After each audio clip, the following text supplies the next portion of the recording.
The rain had come suddenly that afternoon, heavy and unrelenting, soaking the wide fields of Willow Creek until the earth turned to mud and the air smelled of wet cedar and grass.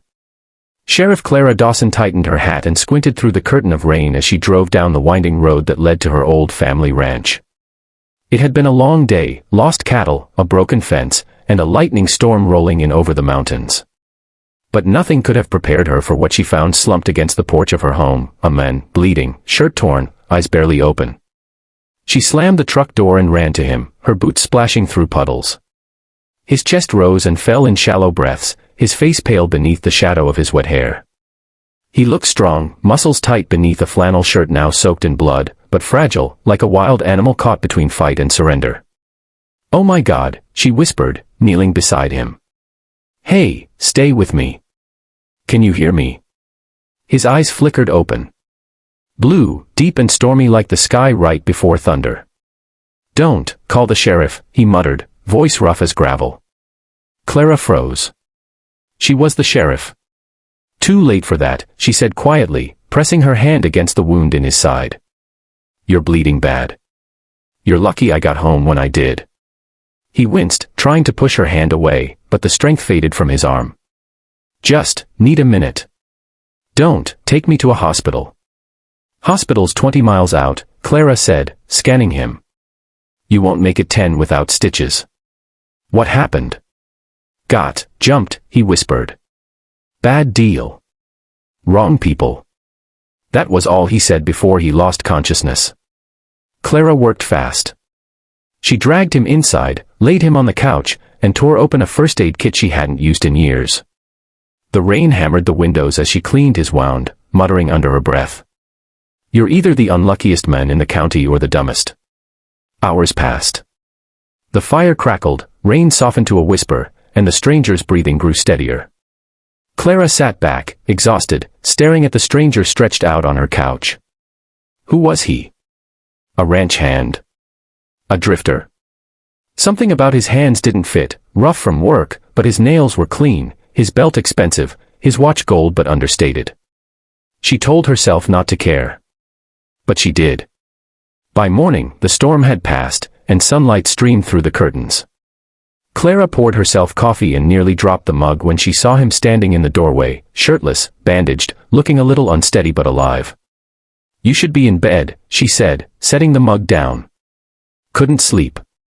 His voice was softer now, smoother, but still had that husky drawl. "Didn't mean to scare you last night." "You didn't scare me," she lied. He smiled faintly. "You patched me up. You a nurse or something?" "Something like that," she said, brushing a lock of red hair from her face. "Name's Clara Dawson. Sheriff of Willow Creek."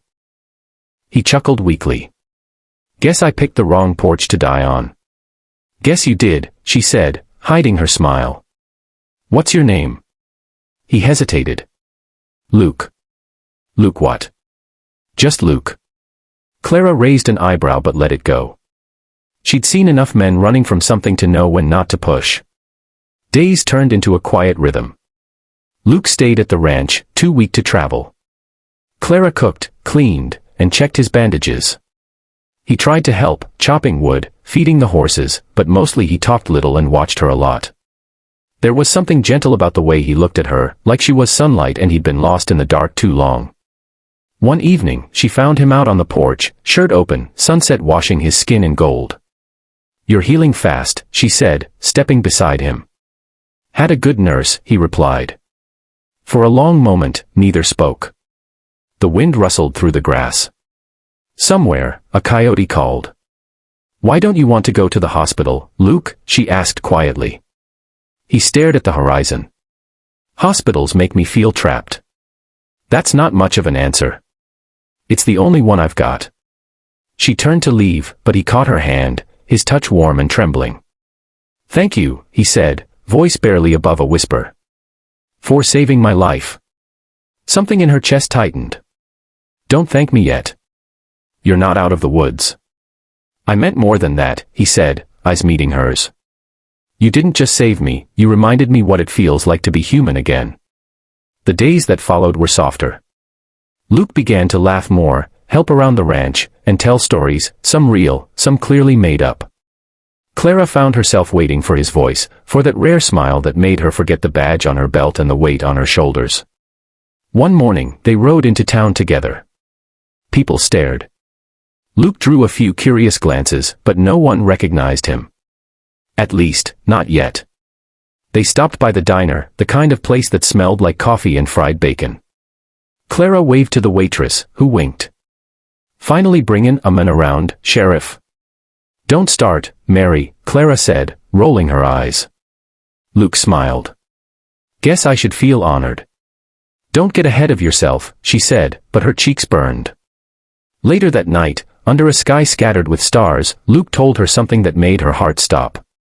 "I wasn't lying when I said I didn't want to go to a hospital," he said, poking the campfire with a stick. "I just couldn't face it." "Why not?" "Because it's mine." Clara blinked. "Yours?" He nodded slowly. "The Willow Creek General Hospital. I built it. Funded it. My name's Luke Harrington." The name hit her like a gust of wind. Luke Harrington, the reclusive millionaire who'd funded half the town's infrastructure, the man no one ever saw, the one people whispered about in diner booths. Clara stared at him. "Why would a man like you be out here, bleeding on my porch?" He looked into the fire. "Because money doesn't buy peace. And the people I trusted most took everything they could. The deal I told you about. It wasn't business, it was betrayal. Someone tried to kill me." Clara's heart twisted. "And now? Now, I just want to start over. With someone who doesn't care about what I own." He looked up at her, eyes raw and honest. "Someone like you." She didn't know what to say. Her pulse raced, her throat tight. She'd spent her whole life taking care of others, protecting everyone but herself. And now, here was this man, broken, beautiful, and completely sincere, offering her something she'd stopped believing in, love without conditions. She reached across the fire and took his hand. "You don't need to start over," she said softly. "You just need to heal." Weeks passed. The wound on Luke's body faded, but the bond between them deepened. They worked side by side, fixing fences, feeding horses, laughing under the same sunrise. For the first time in years, Clara felt alive. But peace never lasts forever. One morning, a convoy of black SUVs rolled up the ranch road. Clara stepped out with her hand on her gun. Luke came to the door, jaw tight. A man in a suit stepped out. "Mr. Harrington, thank God you're alive. The board's been in chaos since you disappeared." Luke sighed. "Tell them I'm fine." The man nodded, then looked at Clara. "And who's this?" "She's the reason I'm alive," Luke said simply. For a moment, silence. The man gave a polite nod and returned to his vehicle. When the SUVs drove off, Luke turned to Clara. "I guess that's it. I have to go back." She nodded, fighting the ache in her chest. "Yeah. I figured." He stepped closer. "Come with me." "Luke. I mean it. You don't belong here alone. You belong with me." Her voice broke. "My life's here, Luke. These people, this land, they're all I've got." He cupped her face gently. "Then I'll come back for you." Months passed. Winter gave way to spring. The ranch was quieter now, but Clara carried him with her, in every sunrise, in every gentle breeze that touched her cheek. One afternoon, as she cleaned her saddle, a sleek black car pulled up the drive. She didn't need to see who stepped out to know. Luke stood there, smiling, holding a single white rose. "Told you I'd come back," he said. She ran to him. The kiss they shared was slow, tender, and full of everything they'd been too scared to say. And in that moment, under the open sky of Willow Creek, Clara Dawson finally let herself believe that sometimes, love really could heal all wounds. And that's how a small-town sheriff nursed a stranger back to health, only to discover he was the man who'd built her town's only hospital. Love doesn't always arrive in shining armor. Sometimes, it's found on a rain-soaked porch, in a heartbeat you weren't expecting. Sparkling heart, if this story touched your heart, Dawn.